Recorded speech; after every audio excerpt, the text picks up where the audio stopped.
Ay! At dahil nga boring na naman kami ni Baby Prince, ay naisipan ko siyang gagawan ng saranggola mga idol para kahit papano mai-enjoy din siya. 3 pirasong stick lang nga yung gamit ko dito, tapos isang plastic, at siyempre yung hilo mga idol panali natin. Maging isip bata na naman tayo ngayong araw mga idol kasi nga araw-araw bata yung kasama natin. Marami na rin kaming naipong laruan ni Baby Prince mga idol, nabibili din namin yon. Kaso nga lang yung bata talaga may pagkasawa talaga, nako wala pa siyang araw sira agad. Kaya itong mga idol yung naisipan ko, kaysa bili kami ng bili, gagawan ko na lang siya ng mga laruan na ginagawa lang natin. Ito lang kasi yung laruan namin noon sa bundok, tipid pa, 'di ba?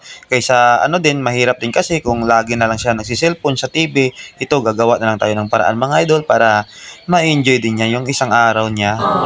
Pagkatapos nga natin itong pormahan mga idol, itong saranggola natin, ginunting ko na itong mga sobra niyang plastic. Ayan, gagawa lang natin ng design ng mga idol. Siyempre, lalagyan natin ng buntot yan. At siyempre, habang nagugunting ako dito, gumagawa mga idol, gusto ko lang i-shoutout yung mga solid followers natin na laging nagsusuporta dito sa mga simpleng video natin, simpleng vlog natin. Tiko-tinko talaga sa inyo. At siyempre, sa mga star sender natin dyan, maraming salamat talaga. At God bless talaga sa inyo mga idol. At marami pang blessing na sana ay matatanggap ninyo sa araw-araw mga idol. Siyempre, basta ingat lang tayo mga idol at lagi na lang tayo mag-pray kay Lord.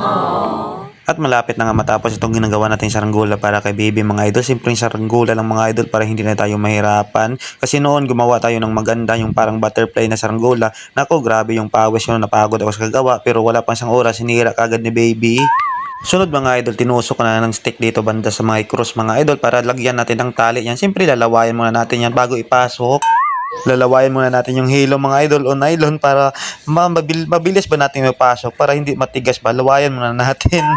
Bali gagawa lang tayo ng lado dyan mga idol. Di ko alam kung ano tawag sa inyo dyan. Basta sa amin lado. Yung dyan ba ilalagay natin yung panali sa saranggola natin. Babawasan muna natin yung hilo nating gamit panahi sa mga damit natin mga idol. Babawasan muna natin yan para kay Baby Prince. At shoutout nyo pala sa mga followers natin na nag-comment, nag-chat sa atin, nahihingi ng sticker. Hayaan nyo mga idol, kukontak lang ako sa inyo pag mapunta ako o makapasal ako sa lugar ninyo. Yung iba kasi sa mga mamalayo pa mga idol. Siyempre yung mauna talaga mabigyan, yung malapit lang dito. Basta pag makapasal na ako sa lugar ninyo mga idol, magpo-post lang ako para mabigyan kayo. At siyempre, thank you talaga sa suporta ninyo sa akin. At excited na nga si Baby Prince dito mga idol magparipad ng saranggola pero parang palpak yata sa saranggola natin. Kung nakita nyo, ikot na lang ng ikot. Kaya kinuha ko muna sa kanya mga idol at itry natin. At yun ng mga idol yung kinalabasan. Umikot pa rin ng umikot. Napakasimpleng pambatang saranggola lang pero hindi natin magawa palpak, ikot lang ng ikot mga idol. Kaya niisipan natin mga idol, dagdagan yung buntot niya. Maganda din talaga yung lugar namin dito pagsama ng mga idol. Maraming puno, press, siyempre napakaganda talaga ng view mga idol. At ito na mga idol, tumali pa ako dito ng karagdagang plastic mga idol para sa buntot niya. At siyempre, na-try natin yan. I-try natin ulit kung lilipad na talaga.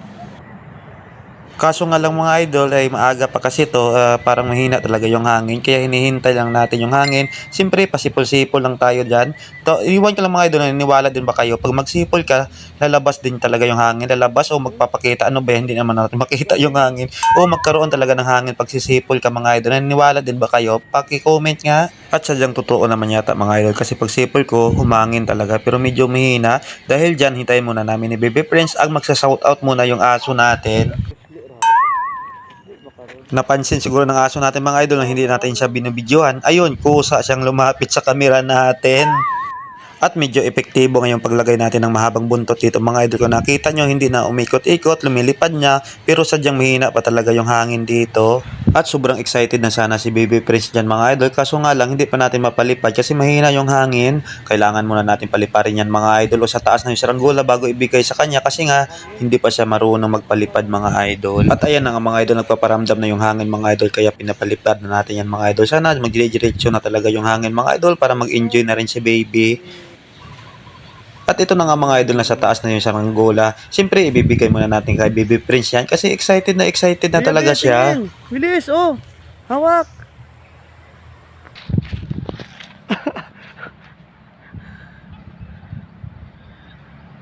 Oy, galing ah!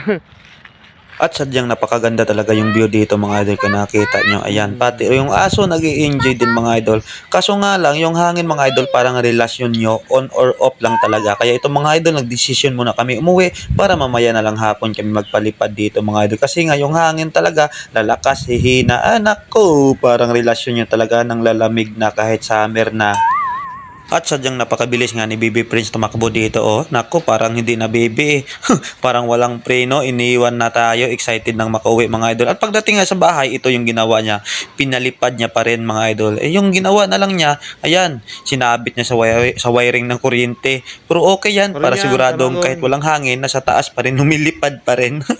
Hindi na bababa yan kahit hanggang bukas pa.